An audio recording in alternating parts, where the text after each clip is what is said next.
盜墓賊聽過不少，但是在如今這個年代，能混成盜墓界祖師爺的，恐怕僅姚玉忠一人。2014年，警方成功抓獲姚玉忠。警方搜查姚玉忠的家，發現其私藏了數量驚人的文物，但讓警方不可思議的是，姚玉忠的賬戶竟空空如也，不見1分錢。這是為何？被警方逮捕時，姚玉忠仍然口出狂言，說只要再給自己一些時間，秦始皇陵的墓他也能開。考古專家有他的能耐吗？虽然從事盜墓行業不過30餘年，但只要姚玉忠看上的墓，就沒有空手而歸的。盜墓界人士都得尊稱姚玉忠一聲祖師爺。在姚玉忠巔峰時期，不過1年的光景，就帶領着盜墓团伙偷到了200座古墓，涉案金額高達5億。姚玉忠為何會走上盜墓這條路？這麼神通廣大的盜墓界祖師爺，又是如何被抓捕歸案的？如此誇下海口，最後是什麼下場？姚玉忠出生時，家裡十分貧困，每日吃飽喝足都是難題。姚玉忠父親每天都在為了下一頓發愁，而窮的陰影始終掛在姚玉忠身上。家裡窮，所以姚玉忠早早便輟學幫家裡幹農活。本以為日子就這樣一天天麻木地過去了，沒曾想到，一本破爛殘缺的風水書，打開了姚玉忠另類的人生。雖然大字不識幾個，但看風水似乎天然就是姚玉忠的本領。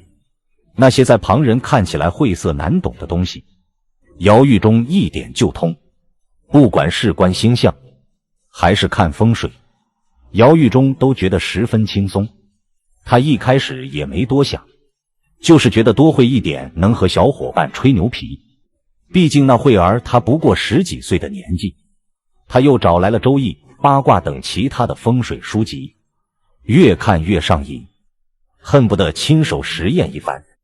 這時候姚玉忠意識到，這裡可是內蒙古寧城縣，本就有許多歷史遺跡，自己的家鄉還是紅山文化的發源地，不少盜墓賊為了寶貝，都曾來光顧。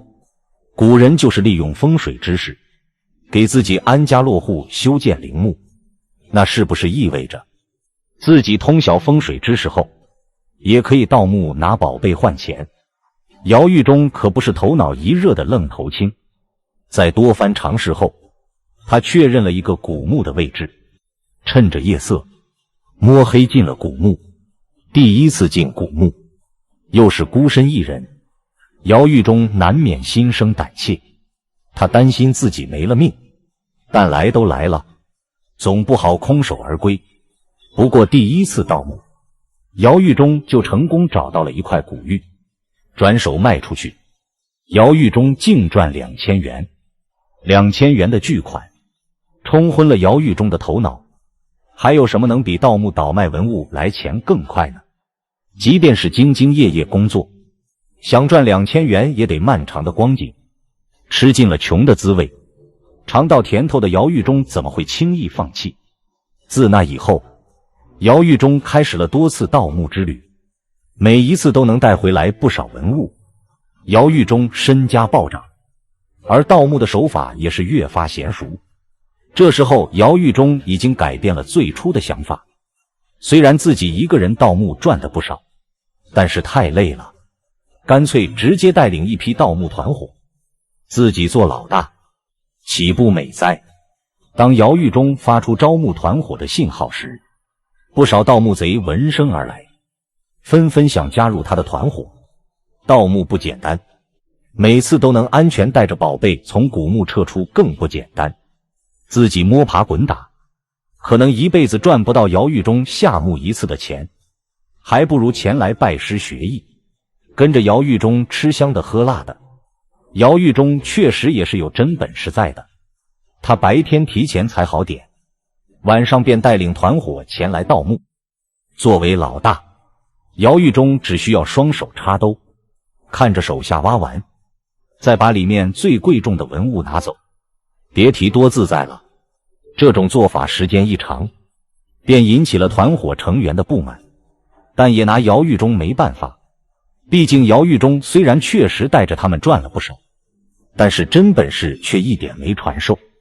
姚玉忠的弟弟因為忍受不了哥哥的狂妄自大，早早的離開，選擇單幹。姚玉忠这些年來盜墓做得風風光光，白日裡卻躲躲藏藏，天網恢恢，疏而不漏。2014年，姚玉忠在一次上山中被民警抓捕歸案。據民警所說，實在是姚玉忠行為過於詭異。登山不穿登山服，運動裝可以理解，但穿着像個民國的書生，還每天都去山頭，這就十分蹊蹺了。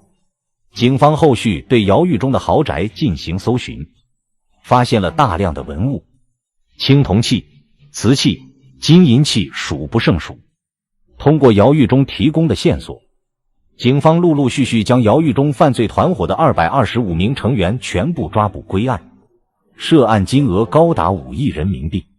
讓警方詫異的是，盜墓這麼多年，姚玉忠身上卻沒留一分錢。經過調查，才知道姚玉忠是染上了毒癮。雖然倒賣文物賺的不少，但姚玉忠賭出去輸的更多，加上生活奢靡，花錢大手大腳，所以姚玉忠經常手上分文不剩，賭輸的太多，姚玉忠便拿文物抵押，沒錢花了就去盜墓，反反复复。姚玉忠的犯罪行為太過猖獗，性質太過惡劣，最終被判處死刑，緩期2年執行。如此下場，讓人唏噓，但也是咎由自取。